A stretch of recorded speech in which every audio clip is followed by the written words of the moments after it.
after you have recognized the altar, after you have accepted that yes, God should have the first place in your life, you should also accept that if you are not a sacrificial person, there is an extent you can reach.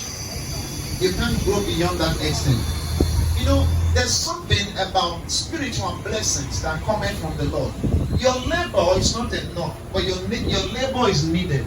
Like you go to the place of work, you do something to earn. But there is something also that is called favor. Favor gives you extra.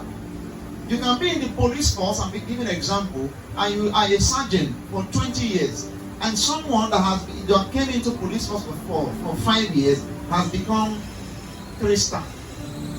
Those things happen. Special favor that comes from people. You can set up a business and you are doing very poorly for many years, and somebody just came newly into that business and the person is blowing up.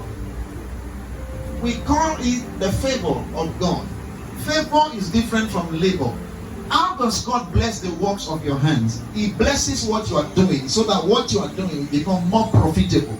But if the blessing of the Lord is not coming on what you are doing, your profit is lower.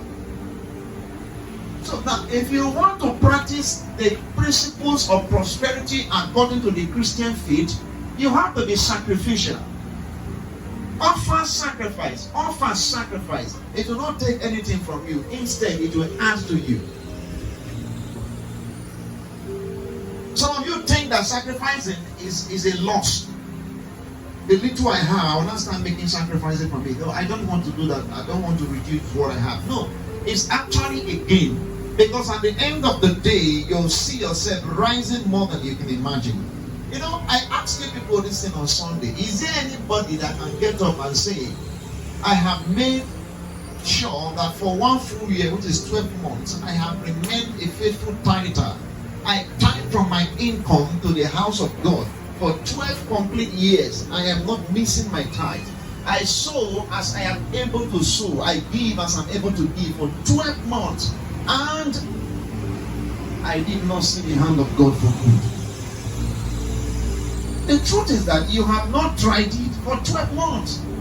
Some of you in 1 year, you have tithed about 2 times or 3 times. And then there are say people who pay tithes, you raise hand, you will raise hand. You're not supposed to raise hand because you are not a tither. The fact that you paid tithe 1 time like that does not mean that you are a tither.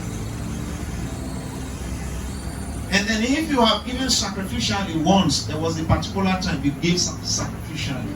Maybe you took all your salary and gave it as a sacrifice. And that was the only time that you have given sacrificially. Then if they are asking for people who are sacrificial givers, you are raising hands. But you just start once, you did it. Amen.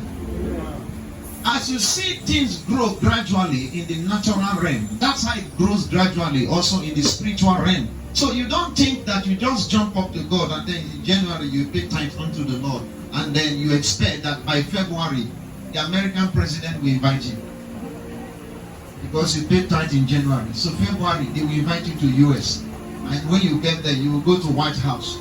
So you will give testimony. When I tithed in January, by the next month I was invited to meet the president of America. Tithe is really working. No. You will have to be consistent because God is a spirit being that will also watch you and see if you have decided to be faithful to Him. If you have decided to be committed to Him, even by making sacrifices.